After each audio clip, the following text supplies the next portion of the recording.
Welcome to the deep dive. Today we're tackling a source many of you asked for, a breakdown of Stephen Covey's The 7 Habits of Highly Effective People. hmm Think of this as like your fast track to grasping the powerful ideas in a book that's really impacted how millions live and work. Absolutely. And, this book, it's gone way beyond just business circles. It's sort of a cultural touchstone now. Right. I mean, over 40 million copies sold, translations into, well, tons of languages. hmm It clearly taps into something fundamental, that desire to be more effective. Yeah, definitely. And Covey, he wasn't just theorizing, was he? He was a really respected authority on leadership. So these principles, they come from real experience. Exactly. So our goal today is really to pull out the most, let's say, impactful and potentially life-changing insights from this summary. Yeah. We want to give you the core understanding of what Covey's saying without you needing to, spend hours reading. Okay, so let's jump right in. Covey starts by talking about a paradigm shift. What's the core of that idea? Well, what's fascinating here is how Covey argues that real change, um, it starts with how you see things, your fundamental perceptions. Okay. Think of it like wearing different glasses. The world looks different depending on the lenses. He suggests that just sort of tweaking your attitude or behavior isn't enough for lasting effectiveness. So you need to go deeper. Exactly. You need to actually shift those underlying lenses, your core assumptions about how things work. So it's not just about trying harder within your current view, but actually changing the view itself. That's a powerful idea. It really is. And he also draws the strong line between the character ethic and the personality ethic. Can you explain what he means there? Yeah, so if we look at what creates genuine long-term success, Covey really emphasizes building solid character. Right. Things like having integrity, being humble, showing courage, that kind of thing. He argues it's much more important than just focusing on your personality or, your public image. The personality ethic, it might get you some quick wins, maybe, Right. but it doesn't have those deep roots you need for sustained effectiveness. It's like the difference between putting on a good show and actually being good at your core. That makes a lot of sense. An inner foundation rather than just a shiny exterior. Gotcha. Now, Covey also mentions a maturity continuum. What's that progression he outlines?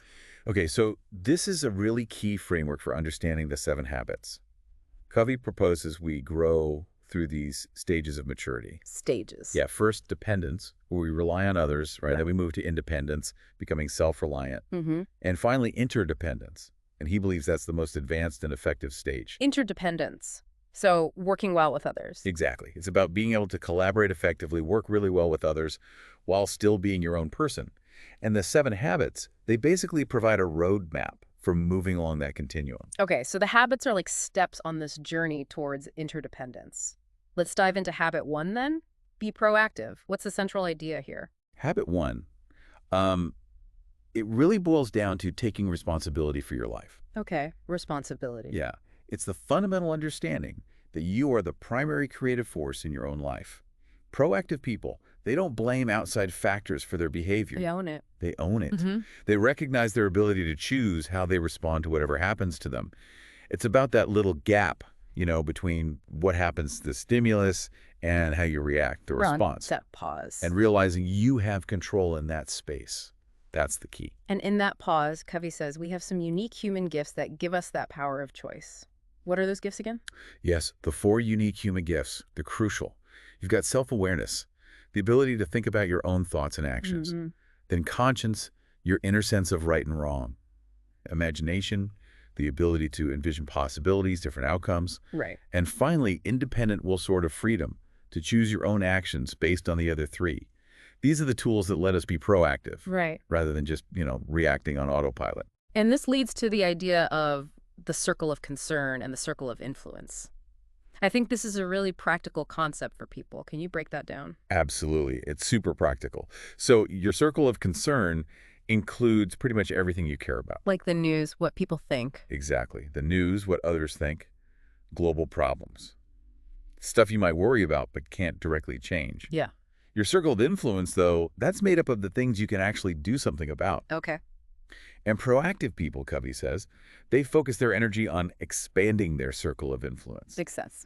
Reactive people, on the other hand, they tend to get stuck focusing on their circle of concern, which often just leads to feeling well, overwhelmed and helpless. So it's about directing your energy where it counts. Precisely, where it can actually create change. And he even gives us concrete examples in how we speak, right? Like proactive versus reactive language. Exactly. Proactive language, things like I can, I choose, I prefer, it shows that sense of personal agency. Right. Reactive language, I can't, I have to, if only, that often puts the blame elsewhere or just gives up control. Yeah, you hear that a lot. You do. And Covey emphasizes that by consciously using proactive language, you actually reinforce the idea that you're in charge of your life. You're the programmer, like he says, not just a character in someone else's script. Okay, that's habit 1. Powerful stuff. Now, moving on to habit 2. Begin with the end in mind. This really seems to emphasize having a clear vision. Precisely. This habit highlights the principle that everything is created twice. Twice? How so? Well, first mentally, in your mind, and then physically in the real world. Think about building a house, right? Okay. You have to have the blueprints, Mm. the mental creation, before you start laying the foundation, the physical creation. Covey encourages us to create that mental blueprint for our own lives. And the tool he suggests for that blueprint is a personal mission statement, right? Yes, exactly. Your personal mission statement serves as your core philosophy, sort of a written declaration of what's most important to you, your values, your long-term vision. Like a personal constitution. That's a great way to put it. It becomes the standard against which you measure your choices and your actions day to day. He also suggests a really, well, thought-provoking exercise. Yeah. Imagining your own funeral. It sounds a bit intense, maybe. It does sound intense, but it's incredibly powerful. It's a way to get absolute clarity on what truly matters to you, what kind of impact you really want to have. How does that work? By picturing what you'd want people to say about you in your different roles, like as a friend, a family member, a colleague, whatever. Ah, I see. You can identify your deepest values, and then you can start aligning your life, your actual daily life, with those values. It really connects you to your unique purpose and helps ensure your daily activities are moving you towards what you genuinely care about. Okay, so habit 1 is about taking control. Habit 2 is knowing where you want to go. Yeah. Now we get to habit 3. Put first things first. This feels like the getting it done part, the execution. Exactly. Habit 3 is where the rubber meets the road, so to speak. You take the priorities you identified back in habit 2, and you organize and manage your time and energy around them. And this is where the famous time management matrix comes in. That's the one. The 4 quadrants based on urgent and important. Right. Can you give us a quick run through of those quadrants? Sure. Quadrant 3 is for things that are both urgent and important. Think crises, immediate problems, pressing deadlines, stuff that demands attention now. Okay, the firefighting zone. Pretty much. Quadrant 2 is for things that are important but not urgent. This is crucial. Things like planning, building relationships, exercise, preventative work, learning. The proactive stuff. Exactly. Quadrant 3 is urgent but not important. Things like some interruptions, maybe certain meetings, some popular activities that don't align with your goals. To distractions. Often, yeah. And quadrant 3 is neither urgent nor important. Those are the real-time wasters, trivial stuff, mindlessly scrolling, etc. Got it. And where should we be aiming to spend most of our energy for, like, maximum effectiveness? Covey argues strongly that highly effective people spend the majority of their time in quadrant 2. The important but not urgent zone. Right.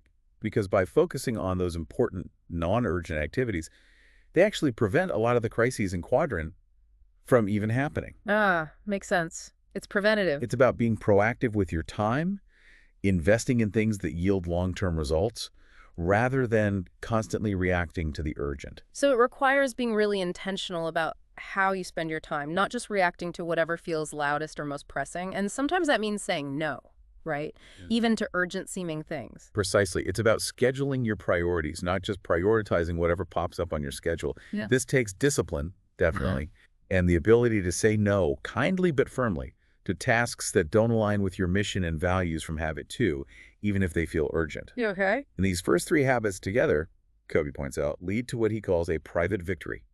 It's about self-mastery. Private victory. I like that. Yeah. And now we move into the realm of public victory, starting with habit 4. Think win-win. Okay, so this is where interactions with other people really come into focus. What's the core idea behind this win-win mindset? Habit 4 introduces the principle of mutual benefit. seeking mutual benefit in all your interactions with others. Mutual benefit? Yeah, it's the core belief that you can find agreements and solutions that are genuinely good for everyone involved in the long run.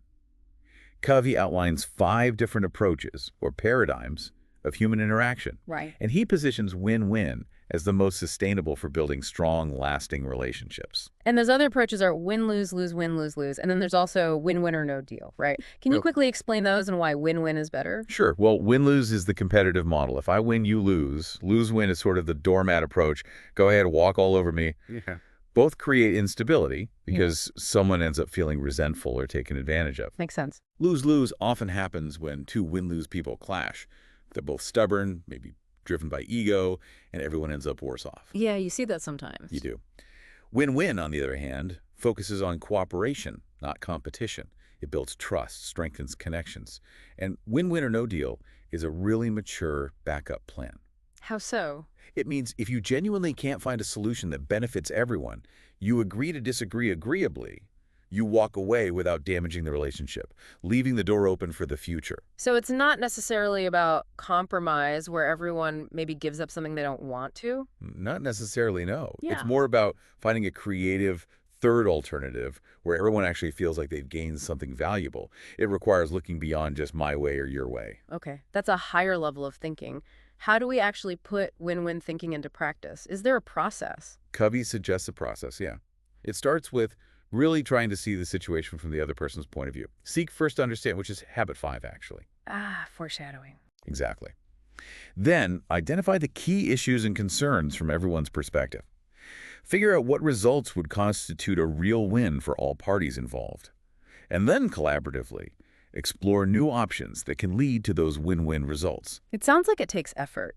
It does. It requires integrity, definitely maturity, and what Covey calls an abundance mentality. Abundance mentality. The belief that there's plenty out there for everybody. Enough success, enough resources, enough credit to go around. Not a scarcity mindset where someone else's gain is automatically your loss. Right, that scarcity thinking can be really limiting. Okay, Yeah. that makes good sense. Now, you mentioned it, habit 5. Seek first to understand, then to be understood. This sounds absolutely critical for, well, everything involving other people. Oh, it's foundational. Foundational for building strong, trusting relationships and effective communication. Covey emphasizes the vital importance of empathic listening, Empathic listening. which means listening with the genuine intent to understand the other person's point of view, their feelings, their frame of reference. Not just listening so you can jump in with your own reply. Which is what most of us do, probably. Sadly, yes. Yeah. Most of us tend to listen autobiographically. Mm. We filter everything through our own experiences, our own opinions, our own advice. We rush to judge or probe or advise before we truly understand. And Covey talks about different levels of listening, too, doesn't he? Yes, he outlines 5 levels. There's ignoring, basically not listening at all. Mm. Pretending to listen, Hmm. Yeah, selective listening, hearing only parts. Guilty as charged, sometimes. We all are.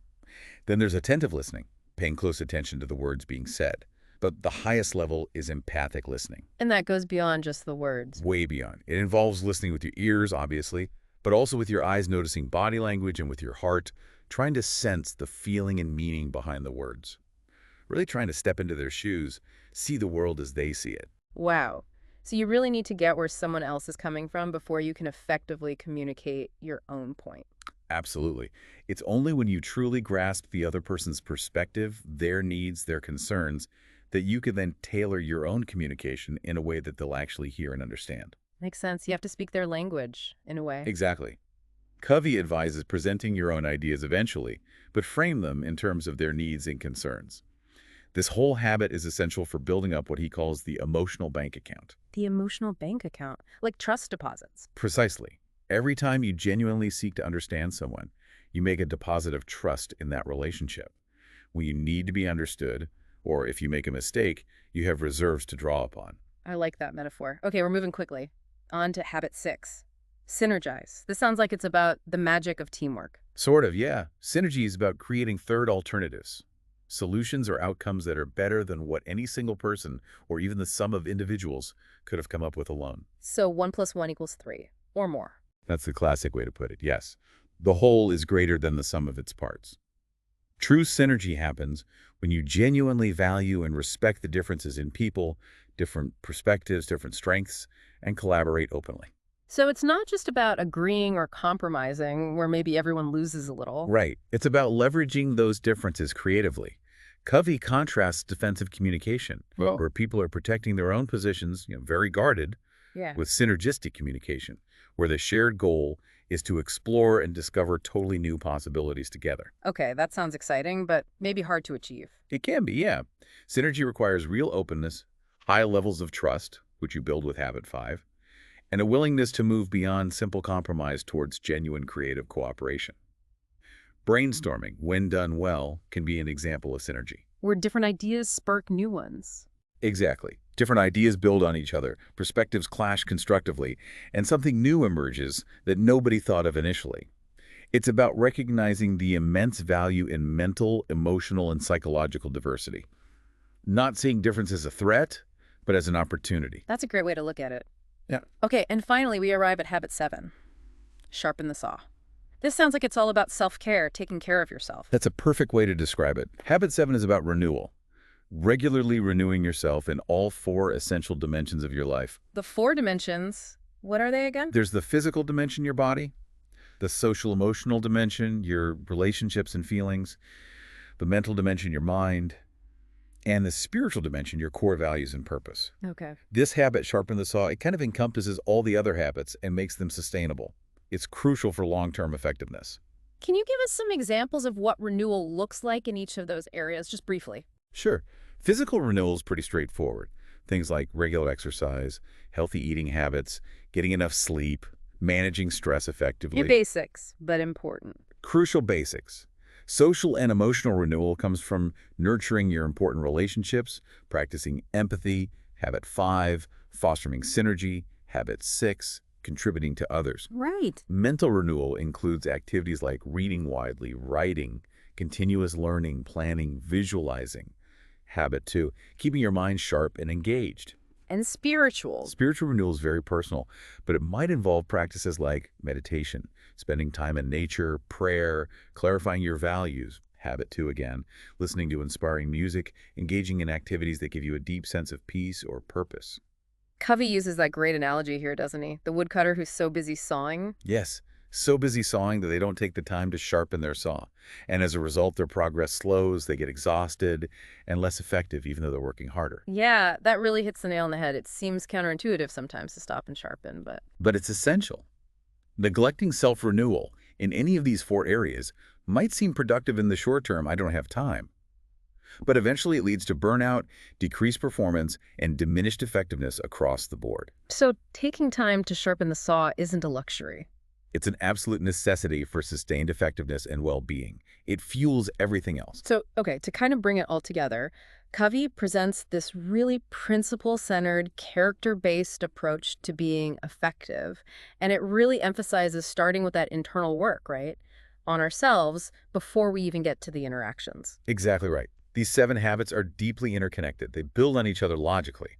You start with the private victories, taking responsibility, habit 1, defining your direction, habit 2, executing effectively, habit 3. Self-mastery first. Yes. Then you move to the public victories, building mutually beneficial relationships, habit 4, striving for deep understanding, habit 5, creating synergy with others, habit 6, and all of it is sustained by continuous self-renewal, habit 7. And what feels so powerful about Covey's message, I think, is that it's not about quick fixes or superficial techniques. Not at all. It really challenges you, the listener, to look deeply at your character, your fundamental assumptions, those paradigms, and your underlying motivations if you want to create lasting, meaningful change. And that raises a really important point for you listening right now. Yeah. Which of these 7 habits, as we've discussed them, kind of stands out to you the most? Where do you see the biggest opportunity, maybe, for your own personal growth? That's a good question. And remember, developing these habits isn't like flipping a switch. It's not a one-time event. It's really an ongoing journey of self-improvement, refinement, learning. That's a fantastic point to end on, almost. Yeah. So maybe as you go about your day-to-day, reflect on this. How might consciously applying even just one of these habits, maybe the one that resonated most, how might applying it more deliberately shift how you approach a current challenge you're facing? Yeah. It's really an invitation, isn't it, to explore these principles in your own life beyond just our chat today. Yes. Definitely. A lifelong exploration, really. Well, thanks for taking this deep dive with us today.